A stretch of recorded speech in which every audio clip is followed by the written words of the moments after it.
What's popping up, my dear viewer? I hope you are doing well today. Today, I bring you love again. I believe you. I bring you joy. I bring you peace. I bring you happiness. I bring you blessings wherever you are at this moment. Take a chill pill, stay with me, and let's learn how to make this trending outfit. Sweetheart, if this is your first time coming across this platform, oh my god, then this is the best home for you. Are you into anything sewing, anything tailoring, anything DIY, or anything fashion?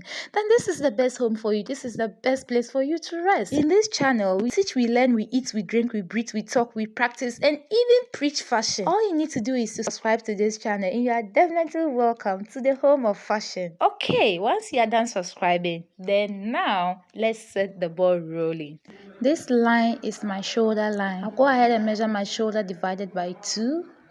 I'll also duplicate the same shoulder divided by 2 vertically this way, and I'll square it out. From the shoulder line, I'll be marking my bust point, my under the bust point, and my waist point.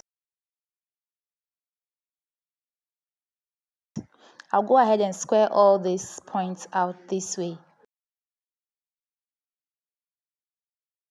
On my waistline, I'll be marking my hip point.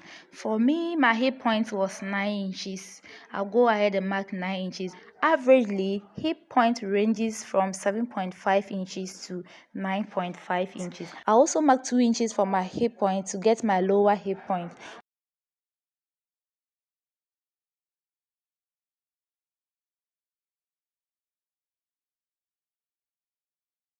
Here, I'll be marking 2.5 inches as my neck depth and 3 inches as my neck width.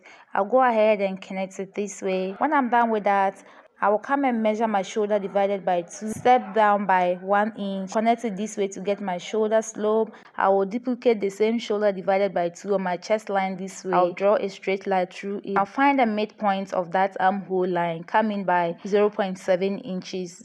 Input my bust divided by 4 on my chest line, and I'll just go ahead and connect these 3 points using my curve. Once I'm done with that, I'll mark my nipple to nipple divided by 2. Mine was 3.5 inches. I'll go ahead and draw a straight line through the 3.5 inches, which is my nip to nip.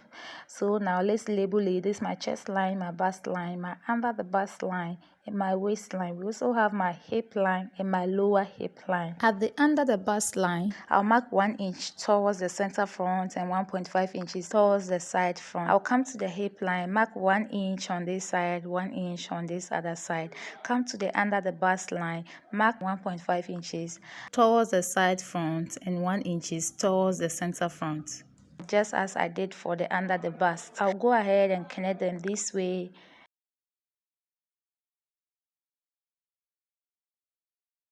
On the bust line, I'll step up by 1/2 inch and step down by another 1/2 inch.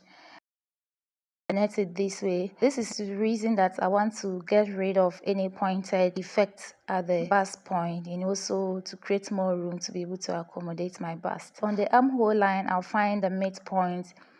With the help of this, my curve rule, I'll connect it to that 1/2 inch this way.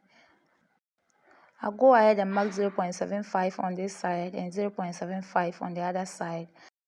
And I'll connect them this way to that 1/2 inch I step up from the bust line.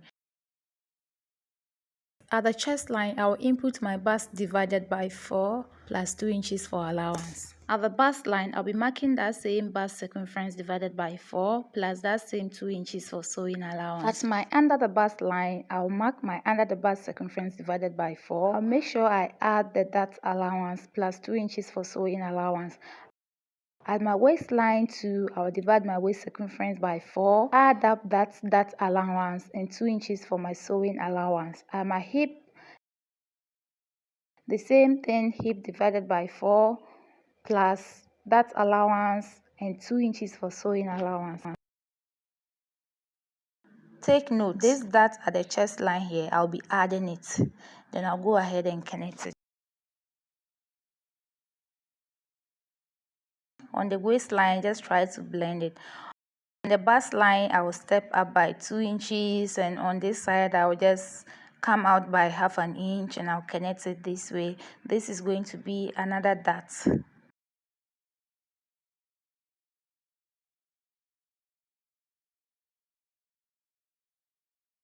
I'll measure the first line this way upwards. It was 8.5 inches. I'll come to the second line, mark it, and then mark the same 8.5 inches. This must align, if not I'll be having some shortages. Once I'm done, I'll just go ahead and recreate my new armhole to this side. Then that is basically it for now. Let me just go ahead and let's cut all. On this side, I'll make sure I add half an inch for my joining allowance. Whatever I'm doing here, if you have a piece of fabric, you can just do it directly on the piece of fabric. I decided to use the pattern paper so that you guys can see everything clearly, and also it will be an advantage to those of my viewers who are into pattern drafting. So this can be done on the normal fabric, okay? That's why I'm going ahead to add most of the allowances. Now when you come here, when I'm done cutting it out, I'll place it for everything to align this way. With the help of my masking tape, I'll just go ahead and secure it so that they can be as though it was one. When I'm done, I'll go ahead and cut the neckline, also cut this side.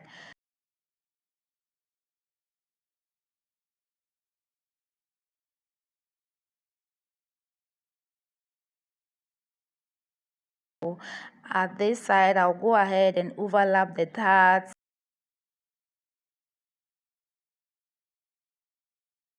and recreate the line again. If not, I'll be having some discrepancies. Don't be worried about what I've done down there. I'll be taking my time to illustrate and explain everything into details for you to understand. So just follow till the end, and I know this is going to be helpful. But I'll re-tape it again. I'll tape it again as though it was one once again.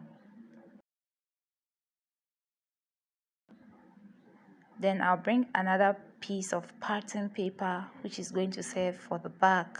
I'll place the front on top of it this way, making sure that I leave 1 inch for the zipper allowance on this side. So this is going to serve as a zipper allowance. So let me just go ahead and draw that out so that you didn't get confused. I'll align everything this way. I'll come here, mark 1.5 inches, connect to this to get my back neck depth. You know, the back neck depth is not always the same as the front, so I'm securing it once more. Once again, don't be worried about what you are seeing here. I'll take my time and explain. I'll go ahead and retrace and create a new armhole for the back. Once that was done, it is time to cut everything out. So basically the back and the front, there are no much difference. We are looking at only the neckline and the armhole line. If not, all other things are the same. Here, let me fold in the zipper allowance so we wouldn't get confused. Okay, now what do we have to do?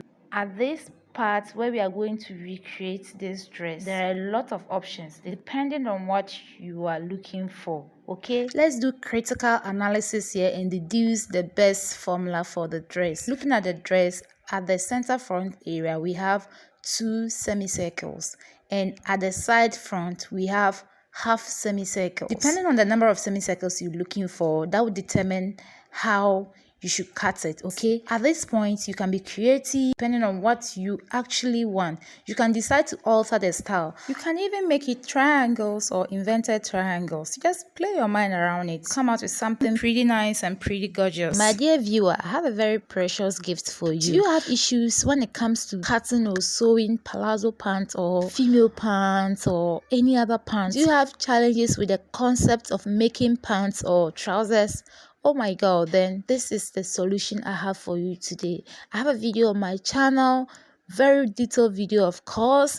It is one of the videos on my channel that is getting a lot of views and a lot of positive comments. In fact, it's changing lives around the globe when it comes to the concept of making pants, palazzo pants, trousers, and all those stuffs. You definitely need to check it out. Alright, let's continue. The formula is, what you have to do is to measure the hip line wherever you get, divide it by the number of curves or the number of semicircles you want. Okay, so mine was 12. I'm just going ahead to divide the 12 by 4 to give me 3 inches. Okay, so when I'm done on this side, on this side is half of the semicircle. The front will also be having half of the semicircle. When we join it together, we'll now get a complete semicircle, which is half circle. So if I divide my 3 inches that I had by 2, I'll get 1.5 inches. I'll mark it on this side. From that point, I'll mark another 3 inches. From that point, I'll mark another 3 inches. Mark another 3 inches. And you realize that the remaining that will be left is also going to be 1.5 inches. Okay? I'll pick this separate paper. I will measure my 3 inches this way. I'm just trying to get a pattern. Okay? This is one way. After that, I'll show you another way to get it easier. Okay, how deep do I want my semicircle to be? I'll measure that. So for me, 3 inches was okay for me. Just as I said, I want the circle to be as deep as 3 inches, just as it's going to be wide as 3 inches. I'll mark the 3 inches here, and I'll go ahead and create something like kind of a semicircle. Okay, I'll create a semicircle.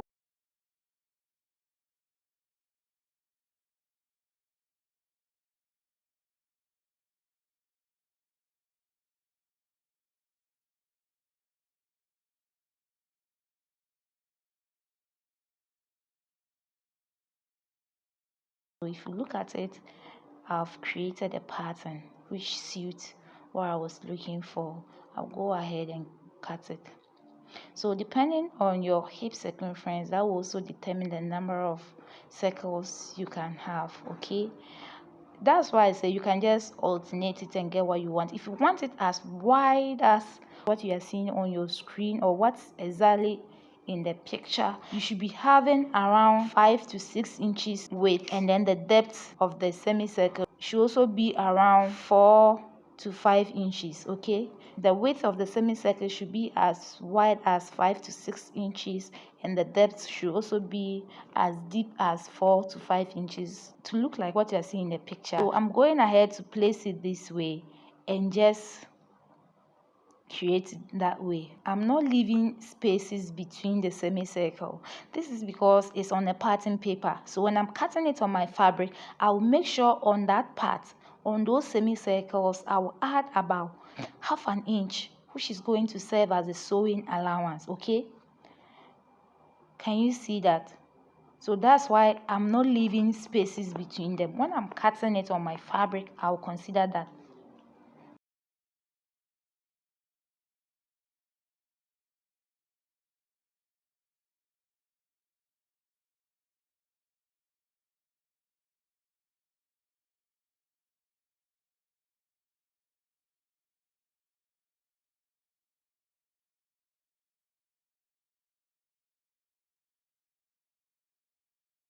Now when I'm done creating what I want, I'll place it on the front pattern paper and cut everything out, because the hip of the front and the hip of the back were all the same. I'll just place it on it and try to cut out the shape I'm having. So I think this style, this was okay, but if you use 3 inches by 3 inches just as I use, you won't get it as wide and deep as you are seeing in the picture. That's what I'm saying. If you want it as it is in the picture, consider somewhere around 5 to 6 and then 4 to 5. Okay, all right, I'll go ahead and cut this out. Hello dear, if this video have been helpful at this point, you could just go ahead and smash the like button. If you've not derived any value from it, don't hesitate to click on the dislike button. This will help me to know the impact of the video and what to do and what not to do in my subsequent videos. So be realistic about it. If you don't like it, dislike. If you like it, you can just click the like button too as well. Sincerity is the key here. I'm cutting everything out here. So this is for my pattern lovers. For my pattern lovers, do it this way. Can you see everything will align? When I'm done and I connect the sides of the back and the front, I'll be getting a semicircle. Okay, so on this other side, For those of you who are going to be cutting it directly on your fabric piece, you can look at this other way and opt for that one. Can you see?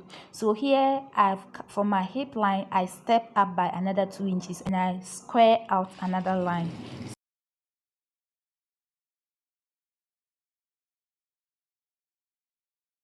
At my center front, I'll be marking half an inch, mark 3 inches, another half an inch after the 3 inch, then I mark 3 inches, half an inch, 3 inches. Okay, I'm using 5 inches, half an inch, 5 inches, half an inch, 5 inches, half an inch, 5 inches. I don't want this video to be very lengthy, so let's end the drafting part for now. In the next video, we are going to be looking at how to sew this. All right, if you've not subscribed, then there's another opportunity for you to do so. Thank you. Bye bye.